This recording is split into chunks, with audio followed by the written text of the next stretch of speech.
Good morning, good afternoon, good evening, and good night. Welcome to the Erin Molan Show. It's great to have your company as always, wherever you are around the world. Thank you so much for putting some time aside to join us here. Very, very grateful as always. A huge show. This one is jam-packed. The man who shot dead Osama Bin Laden, Rob O'Neill, weighs in what it's like to see everyday Americans marching essentially for Hamas. I really wanted his perspective on this. How he feels about a Qatari base coming to the United States, given they are, yes, a terror state. His response to that is pretty scathing, and he points out something remarkable about the end of their mission to kill Osama that makes this so relevant and reminds us all why we cannot allow state sponsors of terror to have bases, have equipment, train with US forces.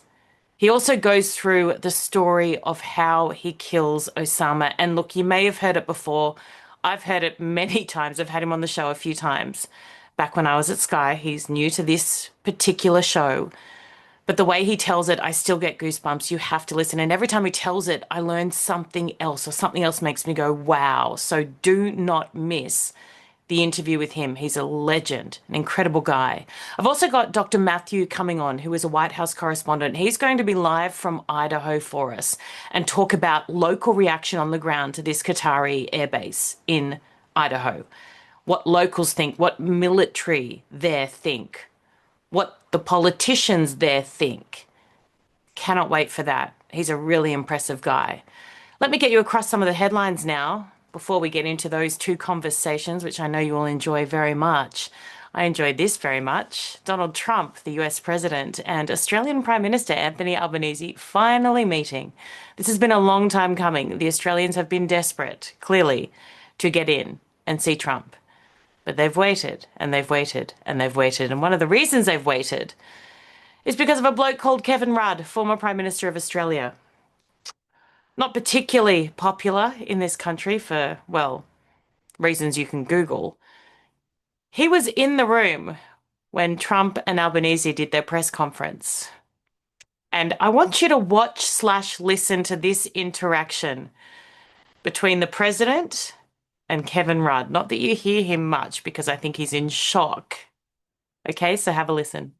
Been concerned in Australia that it's taken 9 months to get this meeting. Have you had any concerns with this administration, with its stance on Palestine, climate change, or even things the ambassador said about you in the past, the Australian ambassador?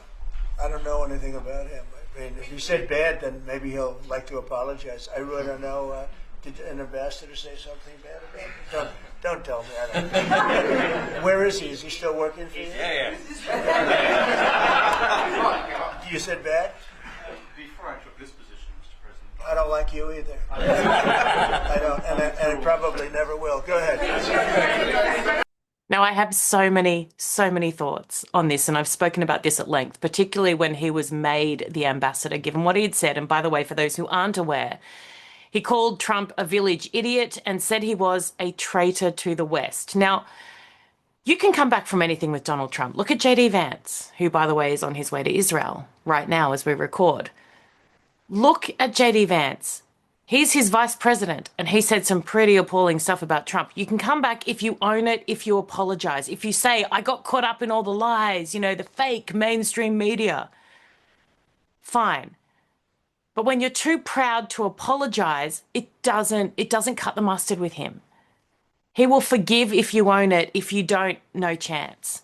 So Rudd, after this interaction, apparently they had a quiet moment, and Rudd profusely apologized to the president, and he said, that's fine, I forgive you, apparently, allegedly. But I guess the point I'd make is, why is this happening now? Why could he not have had this opportunity well prior? If he has relationships that are solid enough for him to have been given this ambassadorial gig in the US, given his comments about Trump, how has this not occurred earlier? And Albanese, who sat next to Donald Trump whilst he completely admonished Kevin Rudd, giggling, laughing. You're the one who put Kevin Rudd in this position, either naively not thinking Trump had a chance in hell of winning, or not caring whether or not Trump would win. So you can't giggle there. You're the one who appointed someone who called the current US president a traitor to the West and a village idiot. I mean, look, they did do a critical minerals deal, and I'm not trying to say that I basically announced this yesterday on the show, but I did. I made two key points about this meeting: critical minerals deal and Kevin Rudd. Tick, tick. I enjoyed Kevin Rudd much more than I enjoyed the critical minerals. Mind you, I know from a long-term, more mature intellectual perspective, that is a big deal. So well done. Well done. Now, Donald Trump also spoke essentially a message directly to Hamas, and this is as they continue to breach the peace deal. Who would have thought, guys, who would have thought? Terrorists not keeping their word. I mean, it's unheard of. It's unheard of. This is what the US president had to say. But this is a violent group. You know, you probably noticed over the last 100 years, this is a very violent group of people. And they got very rambunctious, and they did things that they shouldn't be doing. And if they keep doing it, then we're going to go in and straighten it out, and it'll happen very quickly and pretty violently, unfortunately.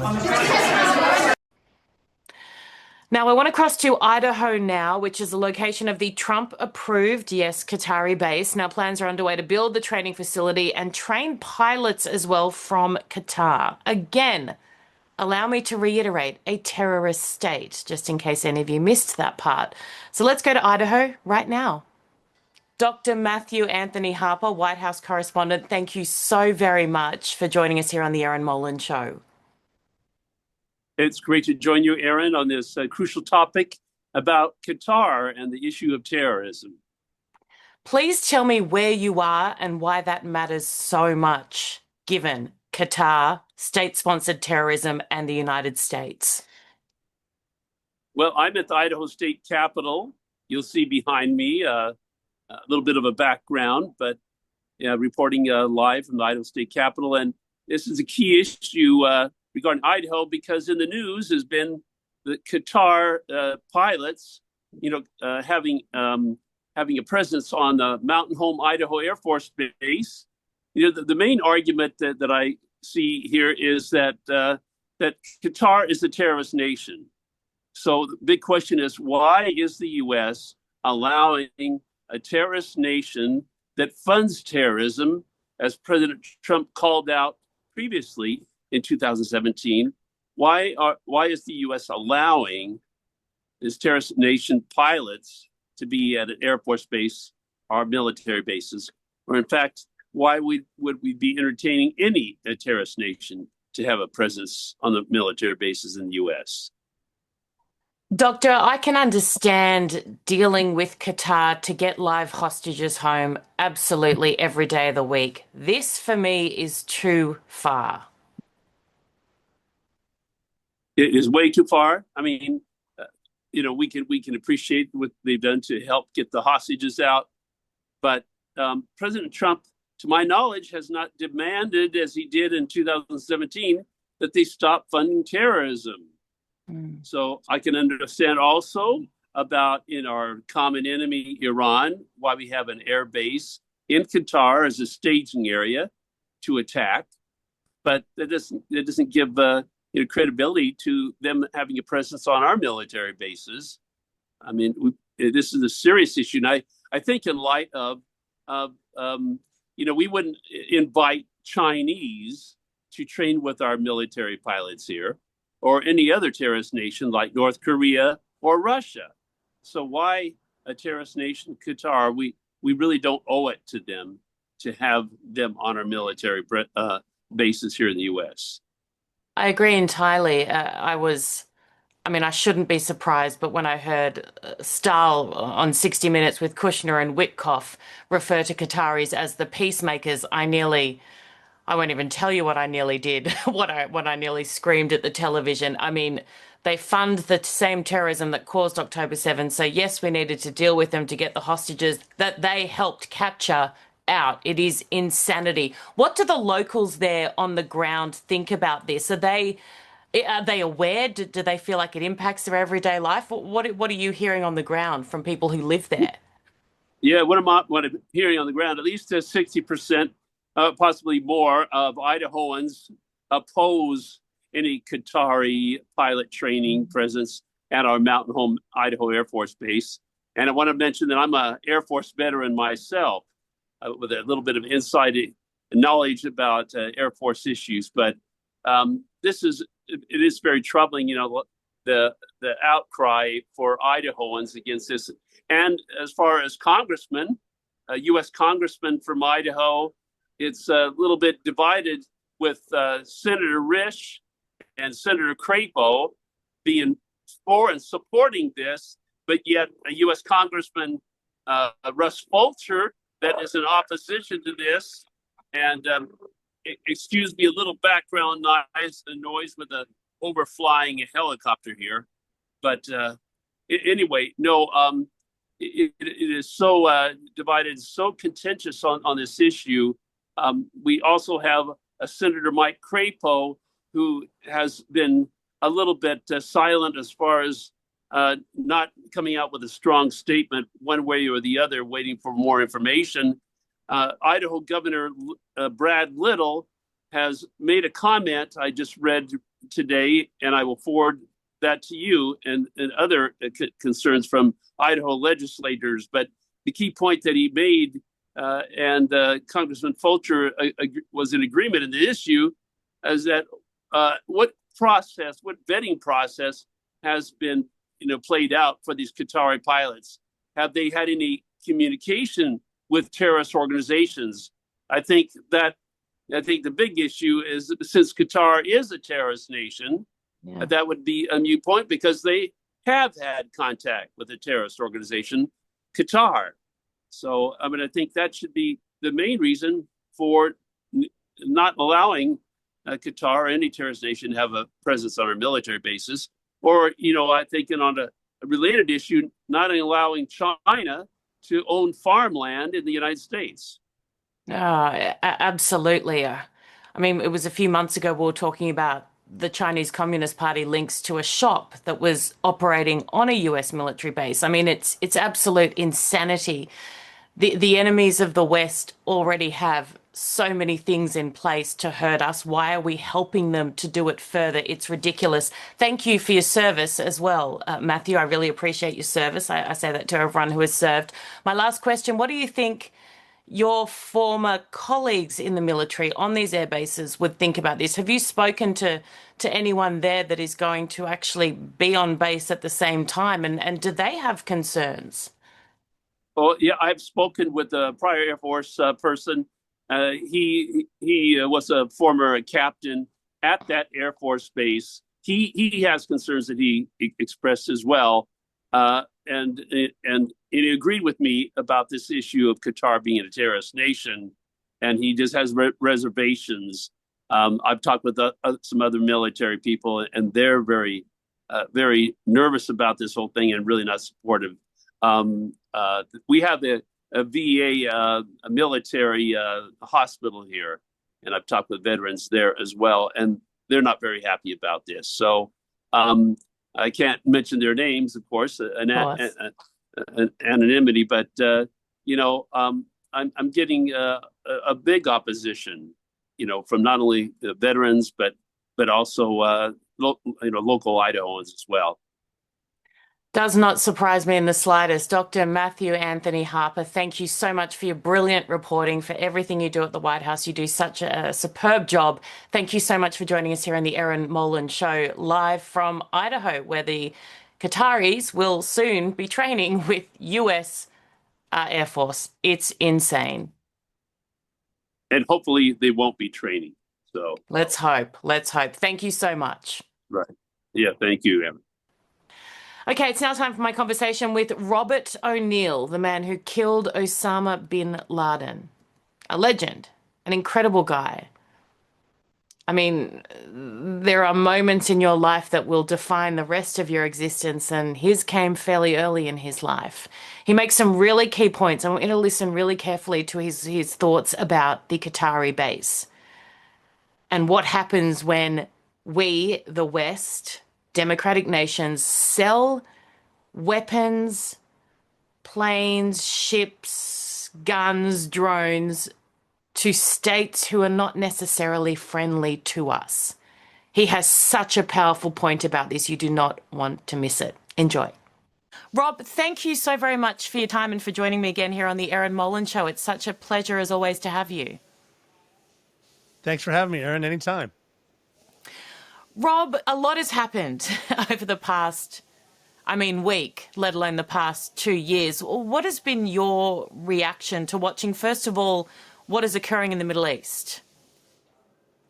Well, I think it's a lot more complex what's happening in the Middle East than we as a public would like to think, because it seems like, especially due to the 24-hour news cycle, that we see one event meaning one event when a lot of things are on the table. I think what President Trump has done in the United States, along with what Israel's doing with Hamas and Iran, I think there was a lot of different steps, negotiations between the United States and Israel when it comes to bombing Iran, between the United States and Israel when it comes to how to deal with Hamas. But I think Donald Trump saw a little bit ahead, knowing that in order to get people like Hamas to the negotiating table and get people like Hezbollah to realize they're not really in the fight, you got to hit the head of the snake, and that's Iran.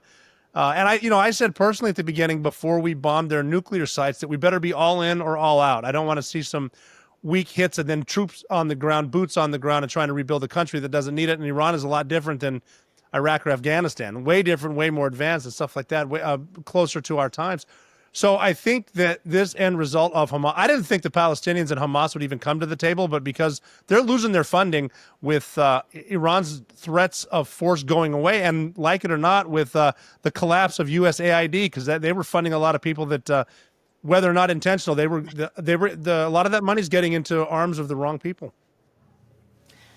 Do you have faith that the terms of this deal will stand up, essentially, given the caliber of people that have had to agree, and that we require their agreement and for them to follow through for this to last? That honestly remains to be seen. I'm pretty pessimistic with that part of the world, probably because they've been trying to find a solution for about 3,000 years. But we are going to need, as the West are going to need help from our Arab partners over there, our friends in the Middle East, especially being like Saudi Arabia and Qatar. Qatar's involved with this, obviously, but you got to figure, you're looking at a place right now where there's not even a single Arab state that will let Palestinian refugees in. There's got to be a number of reasons why that is, so you got to solve those reasons. Me personally, I think you can't raise children to hate someone right off the bat, which is what they do, like it or not. People aren't born hating or racist; they're taught that. So, we're talking generations of healing as far as that part of the world with Israel and the Palestinians. But they need Jordan, they need, like I said, Qatar, they need UAE, they need Kuwait, they need a coalition of Arab neighbors to help. Because if you've been to that part of the world, I'm assuming you have, I know I have, you got some primetime real estate there. We got the right president for real estate. You can do some really good stuff there. But the first thing is, hey, maybe we should stop trying to blow people up that don't believe in our God. Have you lost faith in things that you may have believed in earlier, like when you joined the US military? And how has your kind of overall perspective changed in regards to what you've seen as you've gotten older? Well, I'd like to think I've gotten wiser, which has changed my overall view of everything. When I was young, I joined the Navy at 19. And then when I was in my mid-20s, we invaded Iraq and Afghanistan. And at that time, as a Navy SEAL, I will fight anybody. But and I believed in, God bless America, red, white, blue, and apple pie. There's no way we'd start a war for the wrong reasons.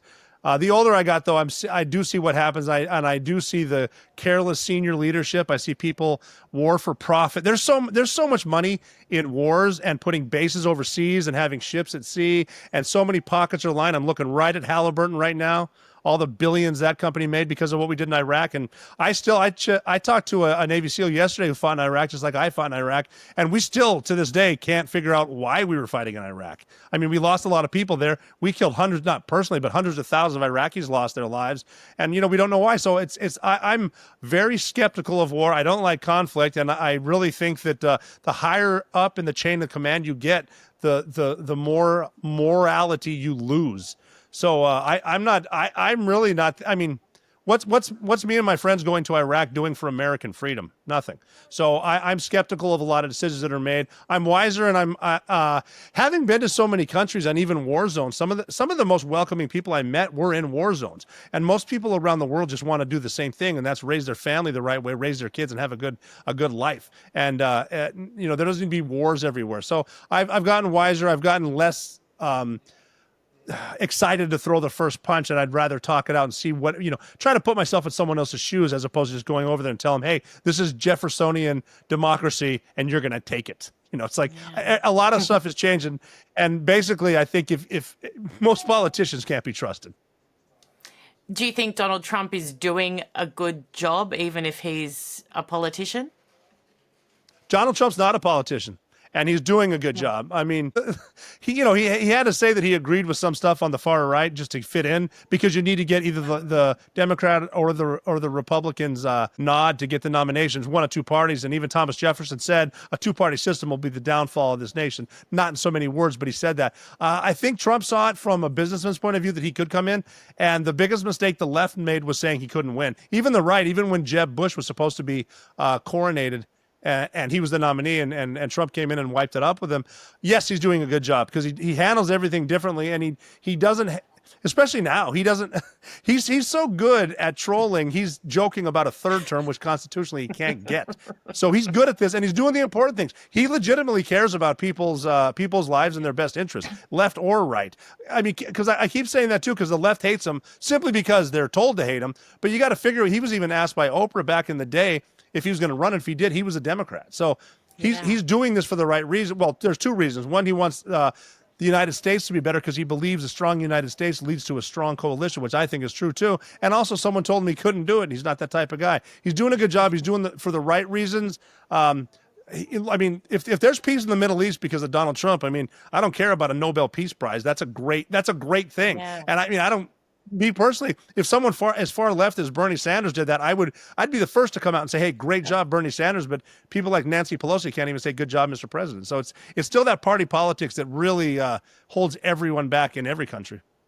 It's insanity. If Hillary Clinton can give credit to Donald Trump, which she has done, and good on her for doing that, then everyone else in the world should be able to acknowledge incredible work, regardless of how you feel about a person individually or a party. It's so ridiculous. A US based Qatar base, how do you feel about that? I think we're a little bit too welcoming for different parts, because Qatar is one of the state sponsors of terror, and we've admitted that. Donald Trump's admitted that. I don't like a lot of the money that we send overseas to places like Pakistan, for example. We send them a lot of money. We send Egypt a lot of money. Qatar doesn't need our money, and we are selling them jets and they're flying them here. I need to find out if they're getting a base here. It's my understanding they're getting a portion of a base here. Training with your allies is a great thing too. I mean, I really think that, again, the more time we spend talking and training, the less time we spend killing each other. But I don't think we need to be opening bases in this country for foreign governments. On the same token, the United States doesn't need to have as many bases as we have over in other people's countries. I mean, we still have bases in Germany, over in Japan and stuff because of World War II. And then again, that's got to bring the question now. We're not really defending them. Why are they there? What's going on that people can't see? There's a lot of classified stuff. So just after seeing behind the scenes a lot of corruption, especially places like Ukraine, what else are they doing? What are they sending in and out of these bases that we have with impunity? So again, getting older, I just question a lot more stuff than I used to. I used to trust people who are lawmakers, and I'm far from that now. So did I. It's quite strange, isn't it? I don't think, I mean, maybe it was real naivety, but I just always assumed, I knew people weren't perfect, but I assumed people in positions of power in democratic nations, not, other places around the world, would generally do the right thing. And even if they weren't going to, there would be enough people around them and a system that would essentially protect us and their intentions. But it's not really the case, is it? And as you get older, you start to realize that, and you wonder, God, what have I just accepted blindly for 40 odd years? Well, I mean, I think, Erin, too, is that there is that saying, ignorance is bliss. And that's actually true. If I could just sit downstairs, not know much, and play Xbox, I think I'd be a lot happier than going out, seeing things, and talking to different people. But I mean, even with when you mentioned you even if you're new to the system, you should come to a system that helps the people. The problem is you have people who've been in the system, and they're what we call the swamp. And that's you roll in there, the snakes are already in the grass. They're going to lie to you. They're going to tell you what you want to hear. They're going to try to keep their power. And I mean, it all comes down to power. That's the corruption comes with power. Money comes with power, but they're not there for the money. They're there for the power, and that will make them rich. And it's I used to think Washington, D.C. was one of the most beautiful cities in the United States, at least. And now it's hard for me to even use my iPhone to take a picture because I have to use my other hand to hold my nose just because of the stench of the narcissism that has been attracted to that place. And it's, I'm obviously talking about DC in the United States, but I'm in a place here in the United States where some of the most wealthy counties in the country are in the District of Columbia, and they don't produce anything. So you got to question, where's that money coming from? Oh, that's right, the taxpayers. And these corrupt politicians are spending it here because their buddies have contracts. Nothing's produced there. Nothing but angry arguments. Yeah. If only they do sometimes generate wealth, don't they? But it'd be cheaper for taxpayers if they could make more money out of doing that just amongst themselves. It'd be a much better position.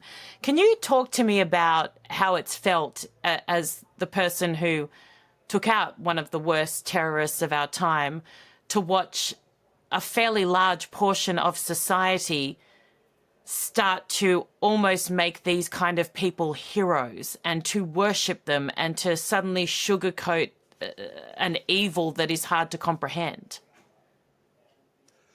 The only sense that I can make of it is that there's a lot of people out there with loud voices just because of social media and mobile devices that they're thinking certain ways because they're taught to think that way. And that is a result of the public school system. They're not trying to turn out critical thinkers. They're trying to make good workers. So memorize this. You repeat what I tell you, you'll get an A. That's it. It doesn't matter who's talking. When the bell rings, stand in line. And that's just the way the culture is. So there are people right now, half of the country that I'm in, half the people hate Donald Trump, and they can't even tell you why. Donald Trump was arrested and convicted of 34 felonies. They can't name one. Even the judge, they don't know what it was because they're taught to hate. So now that people that are complete psychos, murderers, school shooters, simply because they're on the opposite side of Donald Trump, people praise them. And that's the truth. So that doesn't frustrate you. You just accept that people are almost just robots now. In this, there's no critical thinking. Oh, no. It's just it completely frustrates me. And the most frustrating thing for me is that what'll get you in trouble now is telling the truth. And it's not even name calling. If you tell the truth, someone stupid gets offended and then they cancel you. I've been there. I've been canceled before too. I've seen it, and it's just look at some of the stuff people argue about now too. It's like, don't even get in the argument. For people who say trust the science, and all you got to say is, okay, a man is a man. They'll lose their minds just for saying that this is the science, the truth, and you yell at me. It's like, and I don't. It's the absence of truth, but that's, again, people in power love that because we're not at a point where this has always been happening. We're at a point where we are realizing that the powers that be know that if they can keep the people with just enough livelihood to not revolt, they're going to be fine. If they can distract us just enough, we won't pay attention to what's actually happening. I mean, that's why, the Romans had the big chariot events and all the stuff with the people killing each other, the gladiators. We have the World Cup. We have the Super Bowl. We have football. We have American football. We have all this stuff just distracting us. I'm convinced, like, when you try to log in to something and then it tells you it's going to send you a message that you need to put this code in that's a distraction. Just keeping your time busy so you can't actually find out what's happening. That's as I get older, I guess I get more into conspiracies, but also my conspiracies seem to make more sense. Well, to be honest, a lot of the things that I thought were conspiracy theories, and I would have been very dismissive and judgmental of people talking about 5 years ago, turned out to be true. Like, what the? Isn't that crazy? They're true. And then the stuff that's not beaten all into of them. us. Some of them. Yeah. Well, yeah, but like wearing a mask and social distancing, that's nonsense that someone probably made up to say, let's see how much crap we can make up and make the whole world believe us. And let's take it a step further. Let's see if we could put these people in jail for friggin' paddleboarding alone on the Pacific Ocean. It's like, what on what planet? I mean, I think it was literally a trick between the powers that be in the little cocktail hours when they go to Davos. Let's see if we could fool the whole world, and they did. I mean, I'm laughing because I would wear a mask, walk into a restaurant, sit at a table that was separated by 5 meters, and then be allowed to take my mask off while someone there took them. We ate, then we put our masks back on to what? Like what? It's so dumb. I got banned from Delta Airlines because I got served a soda and the peanuts, and I asked I had masks with me. I had like 5 in my bag, and I said, I can take this off to eat. She goes, yeah. So I did. Then I tweeted out a picture proving how ridiculous it is. And then I had 1,000,000 miles at least on Delta. I was a 1,000,000 miler.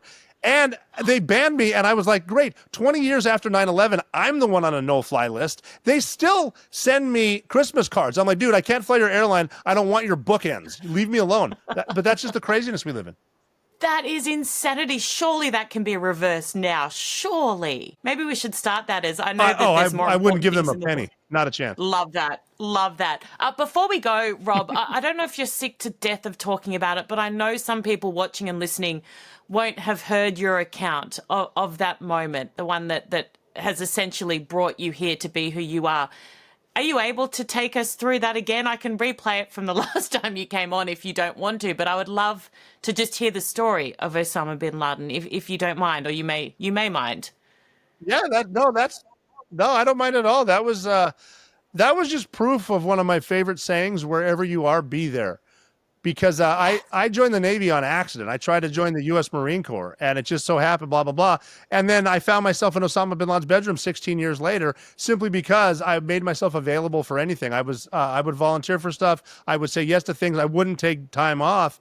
And that's how it happened. And I mean, I don't want to bore everyone with the details, but I'll never forget, because my team was on the mountain to rescue the lone survivor, Marcus Luttrell, and then I was the lead jumper to rescue Captain Richard Phillips on my birthday, April 10th. Well, Good Friday, April 10th, 2009. We flew then, rescued him on Easter.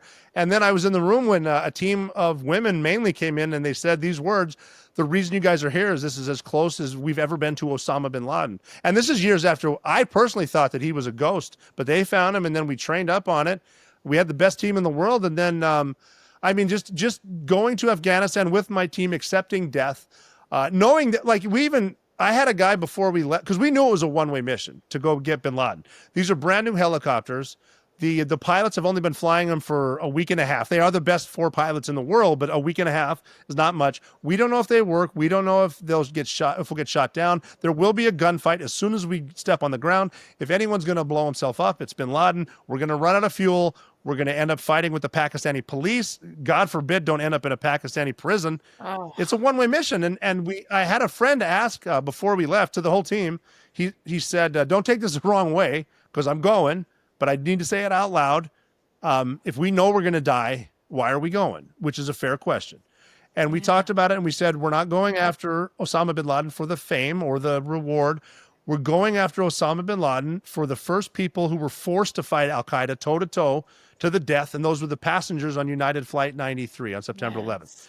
We're going after bin Laden for the single mom who dropped her kids off at elementary school on a Tuesday, and then an hour later, she jumped to her death out of a skyscraper because that was a better alternative than what was going on inside that no one will ever be able to tell us.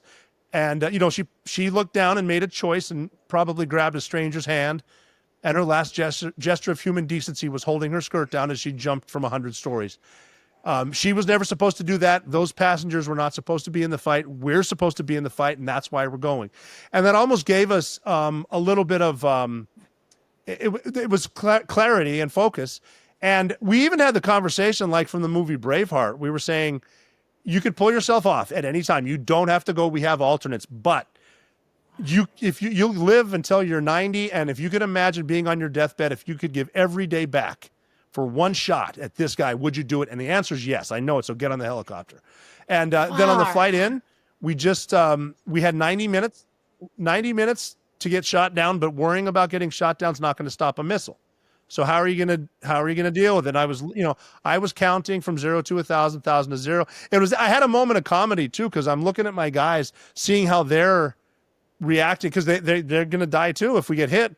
And I looked over. One of my guys actually put his headphones on, was listening to music, and he fell asleep, which is crazy to me. And I actually looked down at him, and I remember thinking, you're asleep literally on the ride to Osama bin Laden's house. Flew in closer. We got about 2 minutes out. The door opened, and we saw the house. We saw the land. We knew it was. I just remember thinking, this is some serious Navy SEAL stuff we're about to do. And then that's when everything went to hell. The first helicopter crash landed in the front yard, and then we were put off in the wrong spot because we were supposed to drop off the dogs, the snipers, and other people, and we were going to go to the roof, but our pilot saw them crash land, and he just put us down outside. And we figured we'd get in from here, and we just knew because we were experienced, and we didn't make it complicated. We didn't talk ourselves into an ass kicking. And we were good because we got good at the easy stuff. And the way that our plan to get bin Laden was a house that big. If the guy in front of you goes left, you go right. Do that over and over and over. And so we did. There was a gunfight inside. I didn't even know how my guys got inside because I was outside. But we just figured it out. There were a couple points in that mission where I had to give myself my own advice. It doesn't matter why we're right here at this time. We just are. There's no reason to argue about it. It doesn't matter why they're in there. They just are. Go. We'll talk about it later. Stop worrying about a mistake that you can't change. And I just watched my guys inside the house, and they all knew the house could blow up at any moment, but I was so proud of them because they didn't stop what they were doing, and they kept doing everything the way we do it, the way we escalate force. Check the door's locked. Pick the lock, can't pick it. Kick the door. Hit the door with a sledgehammer. Get the hooligan tool. Go explosive. And I was just thinking, look at these guys. Slow is smooth is fast. And I was just proud. And then we slowly got to the second set of stairs. 8 guys back. We ran into Khalid bin Laden. And what we were really good at, though, is when people panic or get excited, they start to talk and yell. We don't. We just quiet down and realize other people can hear us. Instead, don't yell anything. Just calm. And, we ran into Khalid bin Laden on the stairs. He was surprised. So the first guy killed him. And then we went to the second floor, and everybody kind of split off in front of me to cover our threats to the left and right, which were open doors and a few people. And then it was down to 2 guys going up the last set of stairs to Osama bin Laden's bedroom. And one guy was in front of me. I was behind him, and my hand was on his shoulder. Because his job was to look forward. My job was to look backward to get more guys. And once I had enough guys, I'm going to squeeze them so he knows through effective communication we're going. And he just started telling me, we got to go. And he was basically, without so many words, he was saying, because up the top of the stairs, there was a curtain, and he could see people moving behind it. And he was assuming those were suicide bombers. And what he was sort of saying was, okay, those are the suicide bombers, and we could beat them, but we got to go now. Like, we have to go. We got to beat him with speed. And I remember thinking, and I wasn't brave at all. I was like, you know what? He's right. And I'm going to blow up now, but I'm tired of thinking about it. Let's just go. And I squeezed him, and we went up. And when he went to the top, he moved through the curtain, and he ran into, I think there were 2 people, and he assumed those were the suicide bombers. So he just tackled them.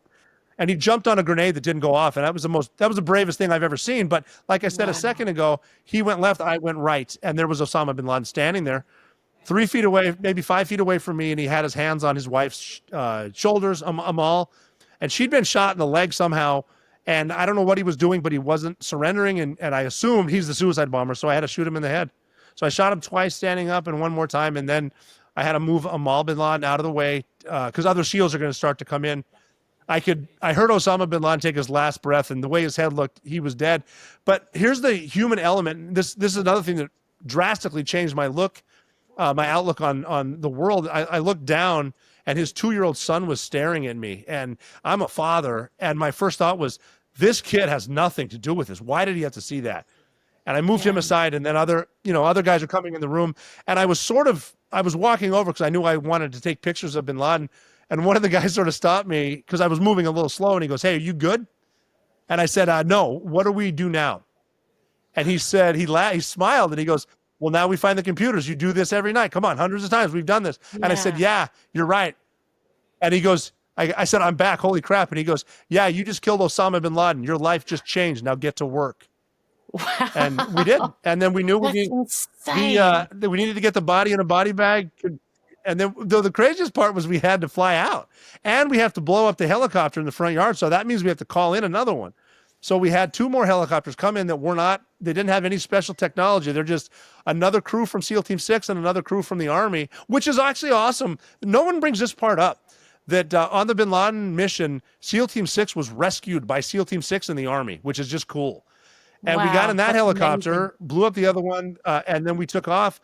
And now we're sitting in a helicopter on a mission where we know we're going to die, but if we can live for 90 minutes, that's the time it's going to take to cross the border of Afghanistan. We get 50 years, and I get to see my daughters. And but now they can shoot us down. They know we're here. They have jets that we sold them. That's why earlier when I mentioned we don't need to be selling our allies all of our technology, because now Pakistan's going to shoot us down with the U.S.-made F-16, but worrying about it's not going to stop it. So stop worrying. So I start on my watch.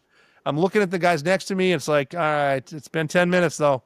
It's been 20 minutes. It's been 30 minutes. You can hear how loud it's getting at the 40 minutes, 50 minutes. Now you're getting at 60, 70.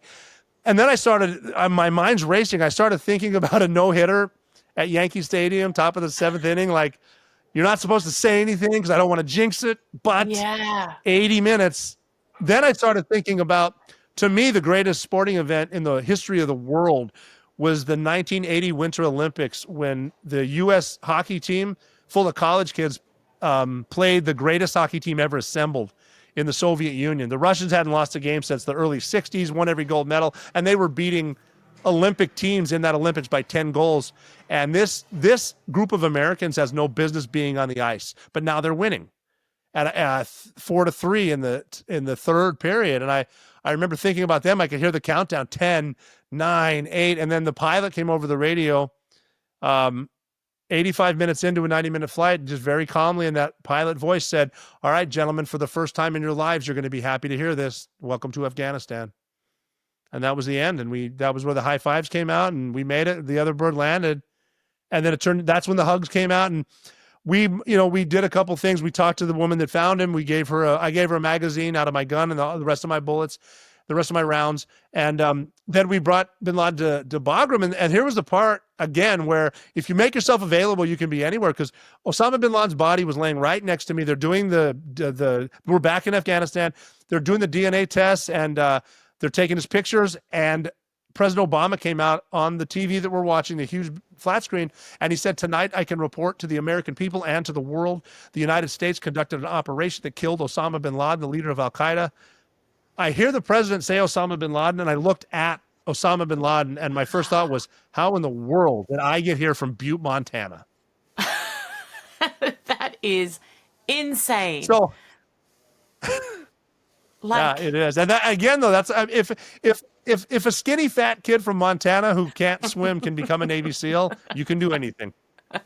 I prefer to use pleasantly plump, but however you describe it. You are a legend. Any way you want to say it.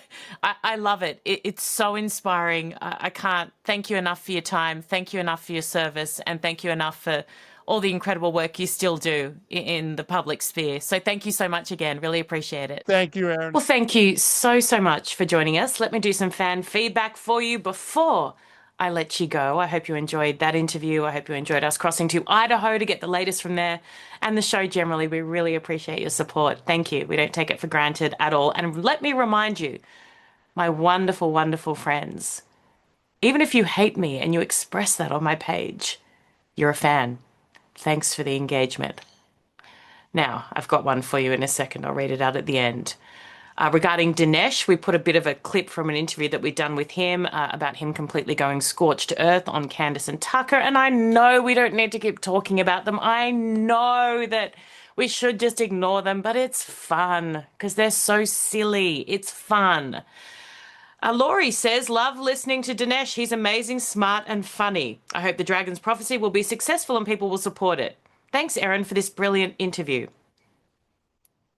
Just looking for the part where Laurie compliments my brilliance, amazingness, and funniness. I'm sure it's coming, Laurie. Just joking. You're amazing. Oh, here we go. Thank you, Erin and Dinesh. This is from Kate. "You are both not falling for the lies and deceit that is so rampant in these times. It's biblical." Thank you so much. Mike says, "It's encouraging to see that at least there are a few remaining voices that haven't given up on sanity and sold their souls for money or clout, and in some cases just to fit in. Bless you all." By Design says, "When I listen to people like you, your wit, humour, smarts, knowledge, respect and common sense, I'm just a little bit more sure, not that I need convincing, that I know it's going to be okay. Thank you. See, that was a we. So I'm assuming I was included in that. We will see. Love the two of you from Israel. Thank you so much, Nir. Really appreciate that. Great interview. One of the best dudes out there. Yes, he is. He is amazing. I want to read that one at the end because it's one of those fan messages. Now, when I interviewed yesterday Musa from Nigeria about the Christian genocide, a couple of bits of feedback. Stephen says, thank you, Ms. Molan. The so-called mainstream media does not cover the genocide of Christians and other non-Islamic ethnicities. You were doing your job as a journalist. Thank you. I really appreciate that. Thank you, Erin. This is from Savannah. I'm a quarter Nigerian and I live in the US. It breaks my heart for Christians in Nigeria. Jihadism is strong in Nigeria and it doesn't get talked about. Absolutely. Thank you so much. And this is what you can do to help, guys, is share. Even if you don't share my interview, share anything. Share anything that helps shed a light on this. And in fact, Senator Ted Cruz, that legend, shared this interview on his X channel, which is amazing. Dinesh, who you guys all clearly love, shared this as well. So I thank them very much for sharing this message. It matters so much. Inti says, I'm an African. Thank you, Aaron, for offering your platform to talk about this and staying consistent in your morality, unlike many. Thank you so much. Now, I want to go back to my fan. Mario says, so strange that today I cannot get through even 2 minutes when I once would wait for your podcasts just a couple of years ago. Mario, my podcast is less than 2 months old. Why don't you just say, I hate you, I support terror, and that's it, rather than pretending that you've been a long-time podcast/YouTube watcher. Legitimately, this show is 2 months old. So how you were desperately looking forward to it 2 years ago and now it's gone to hell in a handbasket. That's surprising and absolutely impossible. But thank you for watching. Even that 1 minute, 59 seconds you get to before you go, ugh, I can't. It helps. Every little bit helps me to continue bringing, according to Mario, this absolute crap to you guys. For those who don't think it's crap, the vast majority of you, thank you. Love you all. I'll see you tomorrow. Cannot wait. Take care. Be merry. Lots of love. Bye.